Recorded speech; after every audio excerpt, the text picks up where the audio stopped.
wa ashabihi wa man tabi'ahum bi ihsanin ila yaumiddin. Amma ba'd. Yang mulia yang dikasihi Datuk Kamarul, Datuk Putih, Datuk Fazul dan staf semua yang hadir pada petang hari ini, dengan izin Allah Ta'ala juga, walaupun hadir lambat dan selesai khatam Al-Quran dan begitu masuk banyak baju-baju hitam, termasuk saya pun baju hitam. Ini maharap mana? Jadi alhamdulillah karena Al-Quran tentunya kakak-kakak ataupun ibu-ibu meraihkan khatam Al-Quran di dalam Ramadan yang punya ikatan yang erat. Syahrul Ramadan allazi unzila fihi al-Quran. Bulan Ramadan, bulan diturunkan Al-Quran. Sebelum diteruskan tazkirahnya, mungkin dalam hati sudah ada yang terlintas, ini orang Malaysia ke orang mana? Karena bahasanya mungkin tidak 100% sama. Ada yang sama, ada yang tidak sama. Saya cerita terlebih dahulu, ya, untuk mempertemukan kepada masyarakat. Ya. Ceritanya di tahun 2001 saya di Pelabuhan untuk mengimamkan salat tarawih di Datuk Kramat.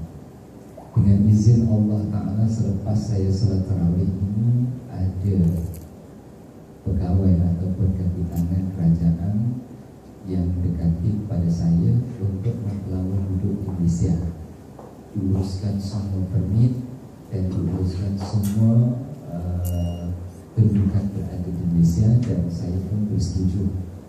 Kemudian dengan persetujuan tersebut saya diuruskan di bawah Kementerian Pelajaran dan dapat permit 3 tahun sekali baru renew.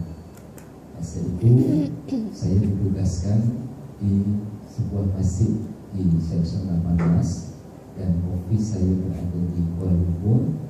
Kemudian setelah 6 tahun dipercaya untuk pegang PR, Permanent Resident, kerana isteri, anak-anak semua berada di Malaysia. Isteri orang Indonesia, anak-anak lahir di Malaysia 4 orang, dan pada tahun ini adalah tahun yang ke-12 saya di Malaysia. Oleh itu, bila tadi disebut, ya, jarang Malaysia nama Agus, ya, atau boleh dikatakan 1001 orang saja yang masuk dalam TV, ya, Dr. Agus. Jadi sebenarnya nama Agus di Malaysia adalah bukan sebuah nama, tapi adalah sebuah gelaran seperti mana Gus Dur, ya, Agus Abdul Rahman Wahid, bekas Presiden Indonesia dulu sebelum Megawati.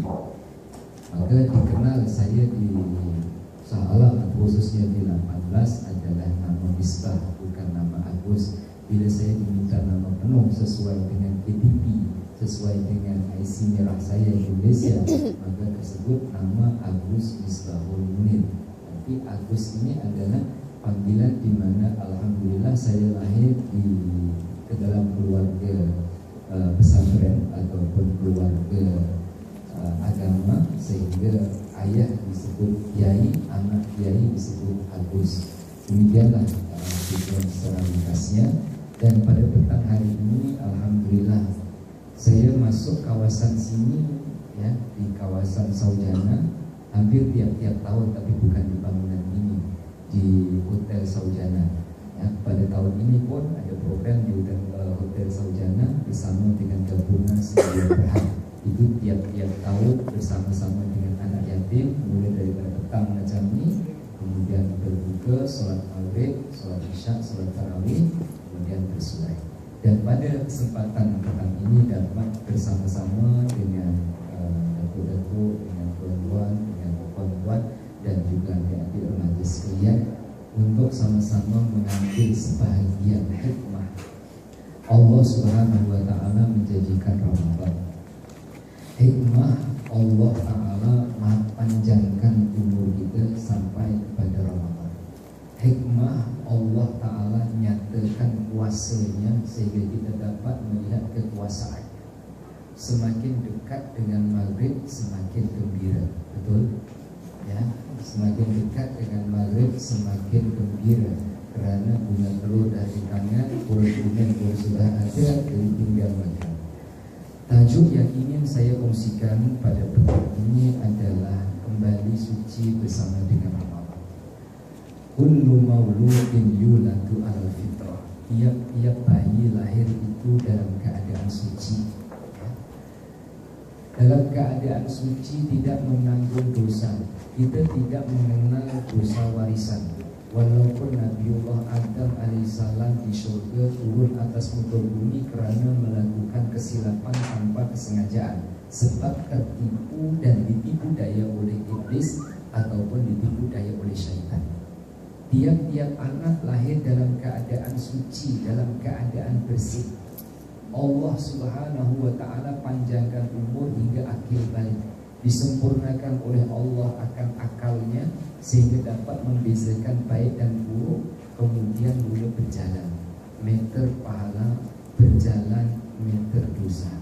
Berjalan pahala dan dosa akan ada ashabul yamin, ashabul shimal. Ada golongan kanan, ada golongan kiri.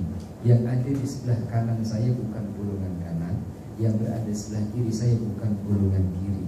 Tapi semuanya ini hendak bertakarub dan mendekat kepada Allah. Bila kebaikan melebihi kejahatannya, ya, insya Allah Wabah dan para jemaah sekalian, mudah kepada kita untuk menghadapi dunia ini walaupun ada masalah, ya. Walaupun ada masalah, kebaikan kita melebihi keburukan, insya Allah masalah itu akan jadi mudah, ya. Sebaliknya, bila keburukan kita melebihi, ya, kebaikan kita, masalah itu akan jadi berat. Maka hadir Ramadan dengan adanya rahmat Allah, dengan pengampunan Allah, dan insya Allah dibebaskan daripada azab api neraka. Jangan terlalu jauh kita berpikir tentang akhirat, ya. Berpikir tentang dunia terlebih dahulu, ya. Kenapa saya ajak pikir tentang dunia? Ya, saya contohkan kepada ini peringkat bawah saya ataupun peringkat atas saya dari segi umur. Salat berjemaah diberi ganjaran 27, ya. Dengan salat berjemaah dibagi 27 ringgit. Mana cepat datang? Ya, mana cepat datang? Saya baca pada perasaan saya, bila apabila uang didahulukan orang cepat datang. Tapi kalau pahala didahulukan belum tentu datang. Maka jom kita bicara dunia dulu, ya. Kerana kita akan menemukan Tuhannya dunia, Tuhannya akhirat itu sama, yaitu Allah, ya. Tidak berbeza Tuhannya dunia yang sekarang kita berada di dunia dan Tuhannya akhirat nanti kita berada di akhirat adalah sama, yaitu Allah. Maka konsep yang pertama, kita lahir dalam keadaan suci, menjadi kotor karena kesilapan kita sendiri. Dan kesilapan ini yang akan menjadikan urusan kita susah, termasuk juga saya. Sebagaimana kita ambil contoh Nabi Adam, ya. Nabi Adam belum beramal, diletak oleh Allah Ta'ala di syurga.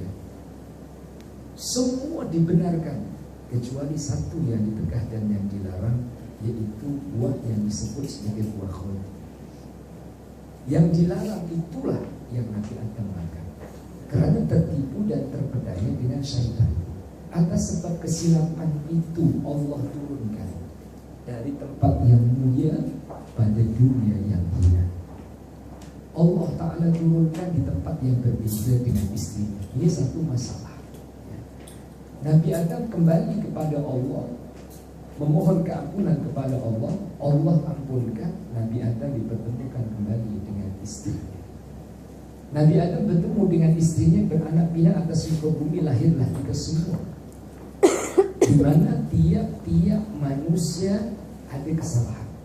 Kullu bani Adam khata'un wa khairul khata'in at-tawwabun. Tiap-tiap anak Adam melakukan kesilapan, dan sebaik-baik yang punya kesilapan atau kesalahan adalah yang segera bertaubat kepada Tuhan.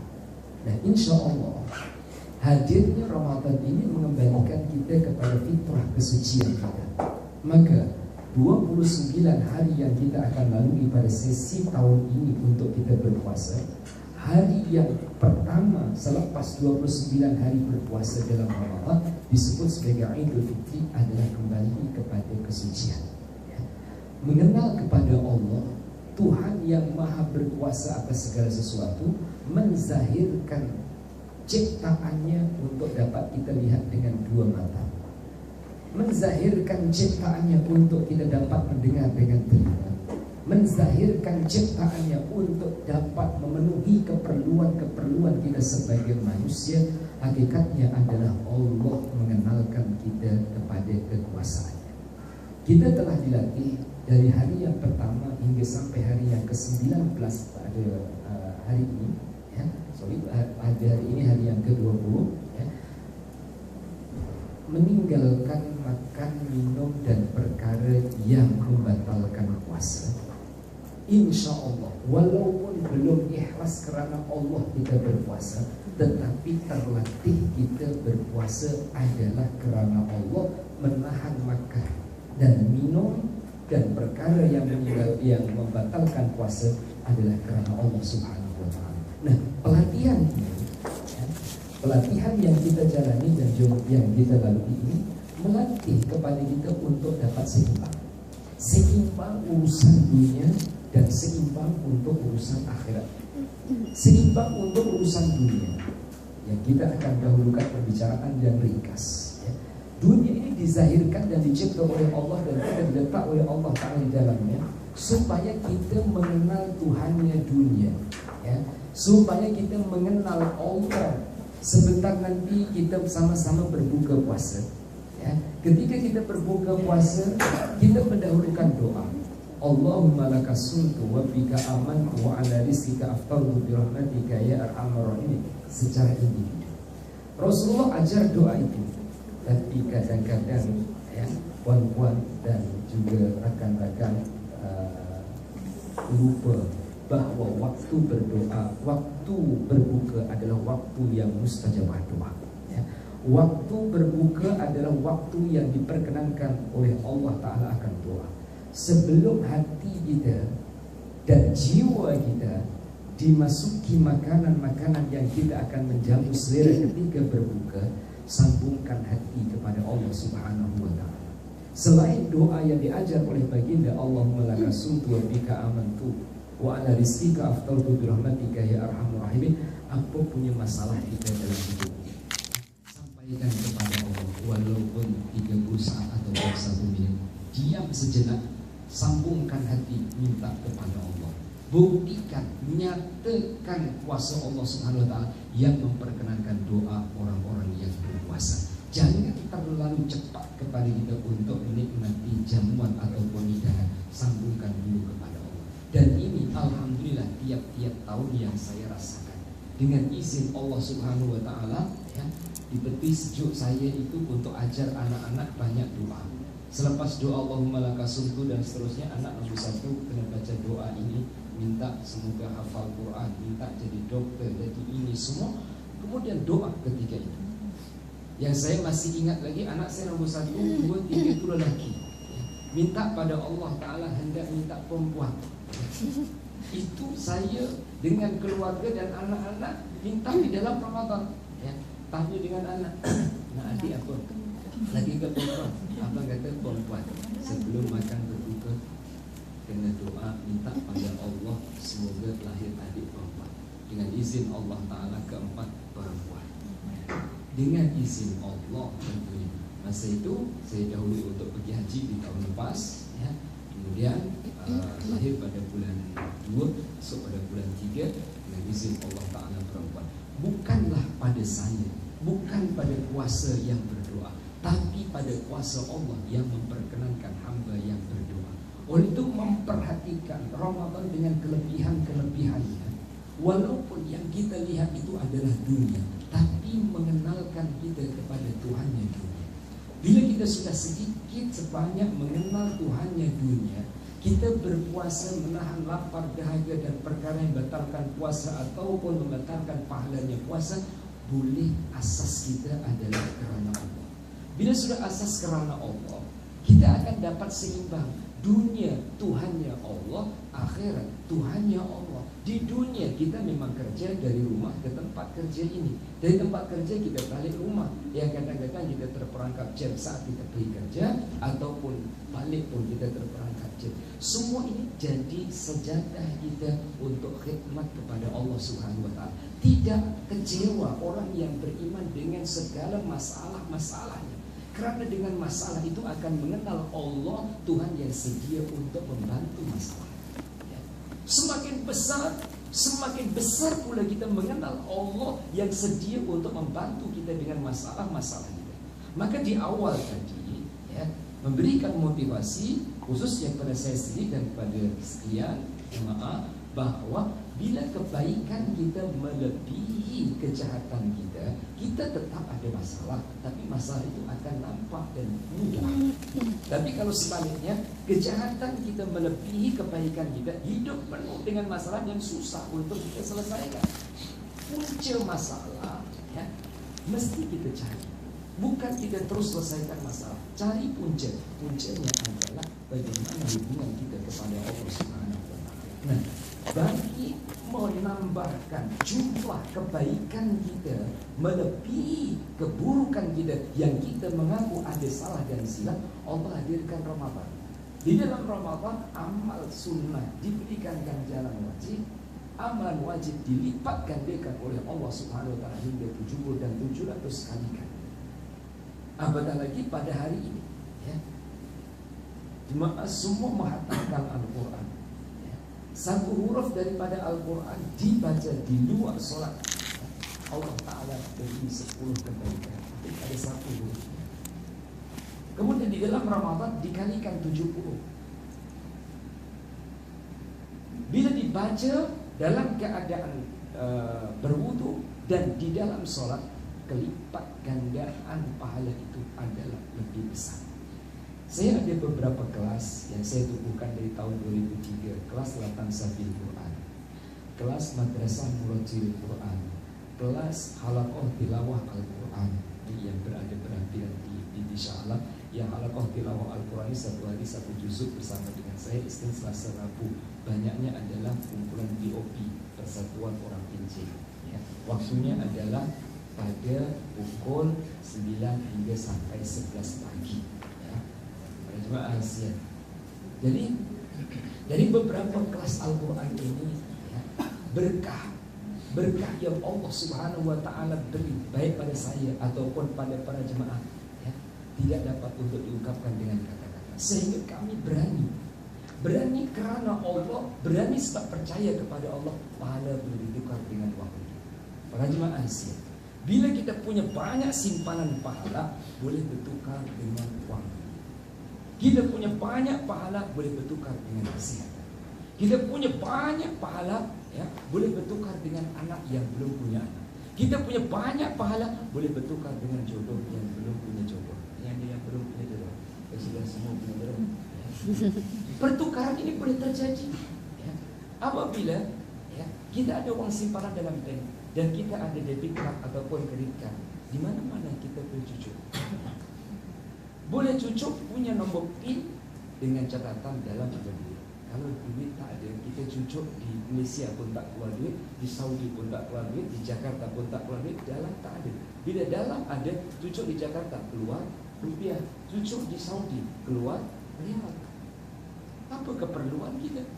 Maka setelah mengenal kepada Allah, mengenal kepada Ramadan, kembali suci bersama dengan Ramadan, memperbanyakkan amal kebaikan, ini menjadi simpanan kepada kita. Di mana simpanan ini supaya keburukan yang pernah kita lakukan berbanding dengan kebaikan yang kita perbanyakkan, kebaikan itu lebih besar daripada keburukan kita. Sehingga masalah yang timbul dalam diri, dalam keluarga, di tempat kerja, mudah dengan izin Allah Ta'ala untuk kita selesaikan. Lebih-lebih lagi bila bersungguh-sungguh mendekat kepada Allah di dalam Ramadan, mendapatkan keampunan daripada Allah Subhanahu wa Ta'ala. Insya Allah hidup ini ada masalah, tapi seakan-akan tak ada masalah. Para jemaah yang saya muliakan, di dalam Al-Quran banyak keajaiban. Keajaiban bagaimana Allah Subhanahu wa Ta'ala memberikan keturunan kepada Nabi Zakaria dalam usia senja ataupun tua. Keajaiban bagaimana Allah Subhanahu wa Ta'ala boleh memberikan keturunan kepada Sayyidatina Maryam tanpa seorang suami. Keajaiban bagaimana Allah SWT menyelamatkan Nabi Ibrahim daripada kobaran api. Dan juga keajaiban-keajaiban yang lain, di mana keajaiban yang Allah Ta'ala ceritakan di dalam kitab suci Al-Quran memberi semangat kepada kita, ya. Bagi kita umat Nabi Muhammad SAW, ya, tidak sunyi daripada permasalahan. Malam tadi kita sama-sama dengar bahawa MS 17 para jemaah ASEAN, punca utama kita belum tahu secara sah dan secara sahih, ya. Akan tetapi nahas tersebut menjadi pelajaran besar, ya, khususnya kepada forum, ya. Jangan kita memandang Allah Subhanahu wa Ta'ala tidak sayang kepada rakyat Malaysia, tidak sayang kepada orang Islam, tapi pandanglah itu tanda Allah Ta'ala menyayangi. Memang ada beberapa orang Islam terkorban pada saat itu, tetapi pengajarannya adalah kepada berjuta umat Islam, khususnya yang berada di Malaysia, khususnya pada diri kita.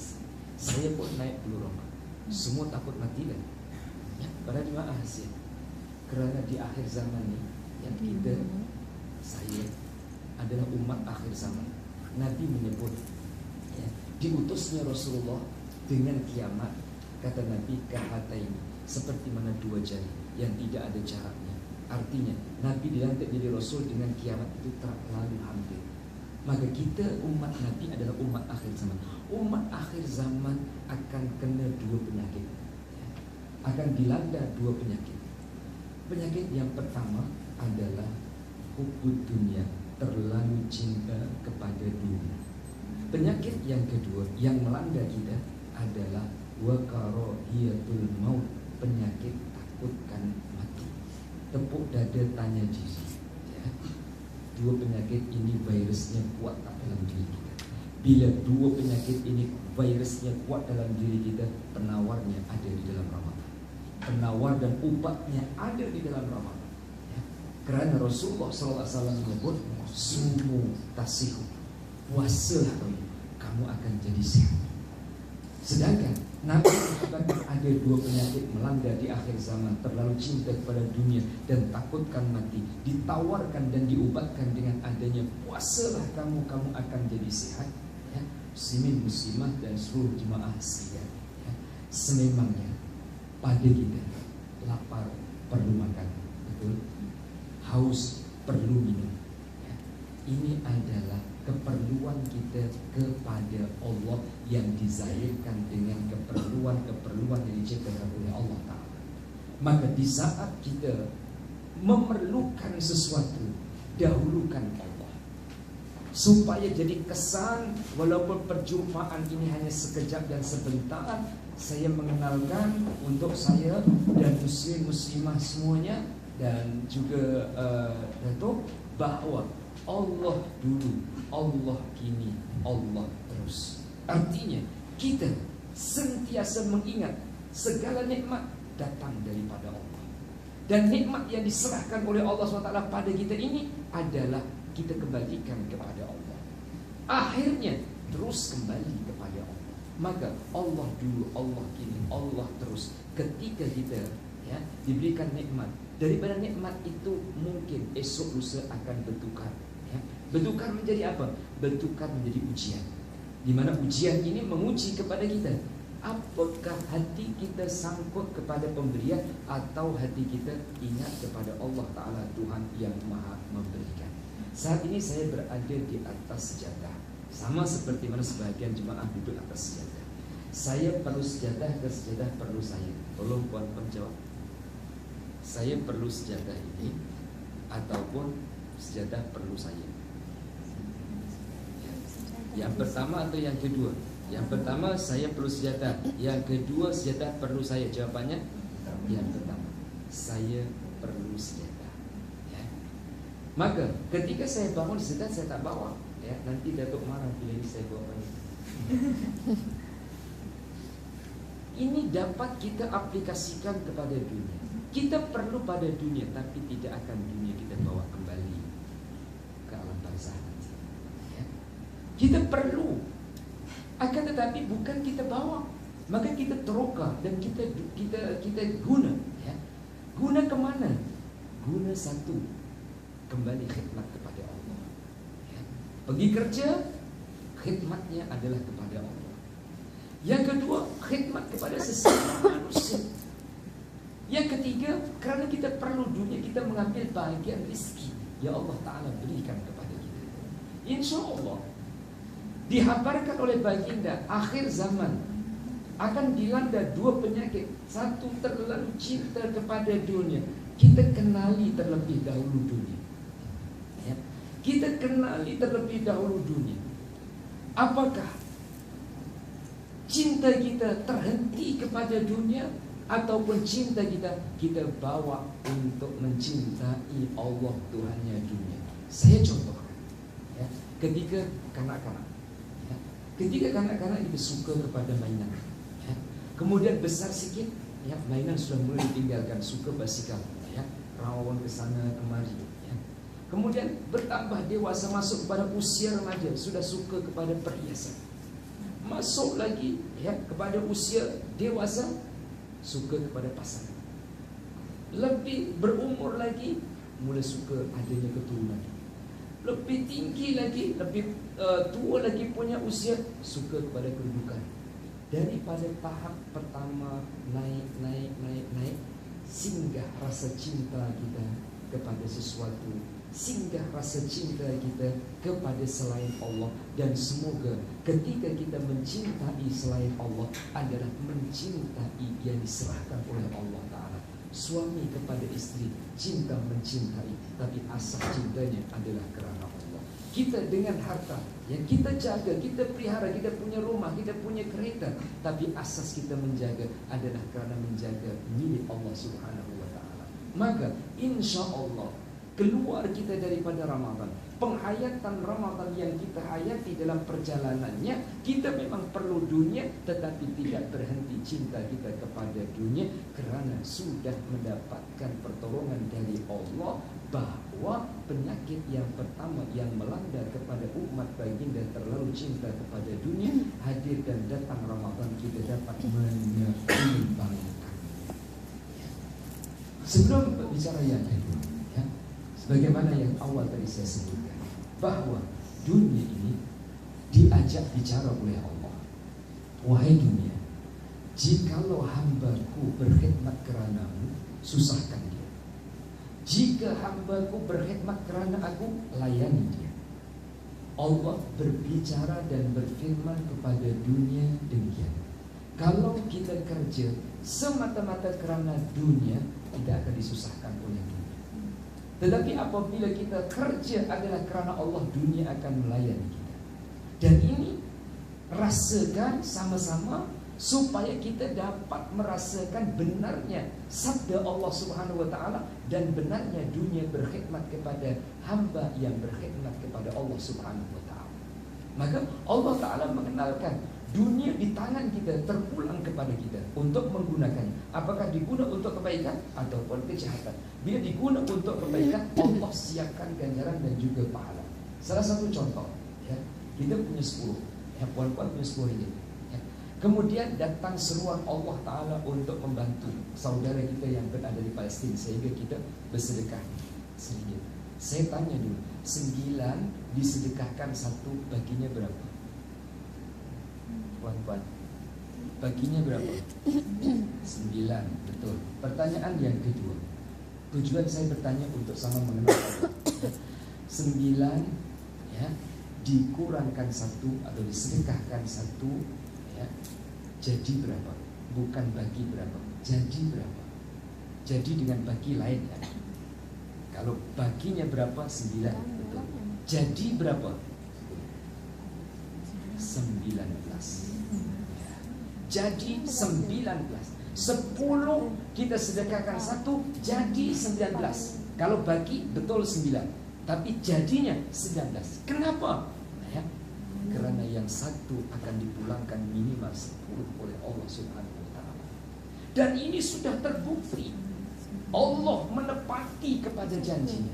Saya cerita awal-awal kepada tuan-tuan dan juga puan-puan ya, bahwa keberadaan saya berada di Malaysia ya, atas permohonan untuk menjalankan sholat tarawih, sehingga pada hari ini rizki yang Allah Subhanahu wa ta'ala beri bukan kerana ya, usaha daripada kuasa manusia, tapi kerana benarnya janji Allah Subhanahu wa ta'ala ya, untuk pergi haji yang pergi umrah yang tiap-tiap tahun. Semua ini adalah Allah Ta'ala yang aturkan. Maka saya kenalkan di dalam Ramadan, tidak kedekut dengan ilmu kerana untuk sama-sama menyembah kepada Allah.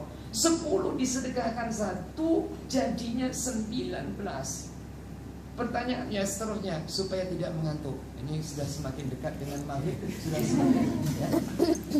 10 disedekahkan 2 jadi berapa? Jadi berapa? 28. Sudah cergas. Oke lah. Sekarang 10 disediakan 10 jadi berapa? Jadi berapa? 100. Itu ilmunya Allah yang dikenalkan oleh Allah Ta'ala kepada manusia, supaya manusia tidak terlalu cinta kepada dunia. Justru dunia di tangan kita, kita kembalikan kepada Allah, Allah akan kembalikan minimal 10 kali ganda. Maka konsep ingin kaya individu ataupun sebuah company, para jemaah sekalian, adalah membantu. Membantu adalah ibadah. Mungkin puan-puan yang muda-muda ini pernah buka online yang ada program MNN, yang belum buka nanti buka, yang belum tahu belum berhubungan dengan saya. Insya Allah manusia membantu manusia. Para jemaah ya, manusia membantu manusia. Kerana kita mau bantu, Allah aturkan orang akan bantu pada kita ya. Maka dunia yang ada di tangan kita ini ya, jangan kita masukkan di sini ya. Bila kita masukkan di sini, kita akan jadi kedekut, dan kedekut itu tidak akan kaya ya. Semua ini wajah-wajah ingin kaya, maka di antara dua kita kaya ya. Tak apa, kalau kita ingin kaya, betul, jangan ingin miskin, sebab kita belum mampu untuk berada dalam kemiskinan. Orang yang ingin kaya adalah orang yang ingin mengenal Allah Tuhan yang Maha Kaya. Bagus ya. Bila kita ingin seperti itu, guna jalan yang Allah Ta'ala tunjukkan. Allah SWT tunjukkan bahawa satu dijalankan di jalan Allah SWT, Allah Ta'ala berikan 10. Maka pergi haji bermula 10. Yang ingin pergi haji, buktikan bermula 10 ringgit. Ingin pergi umrah, bermula RM1. Ya, ini bukan bersaing dengan di Asia. Ya. Ya. Ya. Tapi ini ilmunya Allah. Macam mana bermula daripada 1? Ya. Dengan asas Ramadan dan percaya kepada Allah SWT, kita punya RM1 sedekahkan. Allah akan pulangkan 10. Kalau sudah jadi 10, kena sedekahkan lagi. Allah akan pulangkan 100. Dan jadi 100.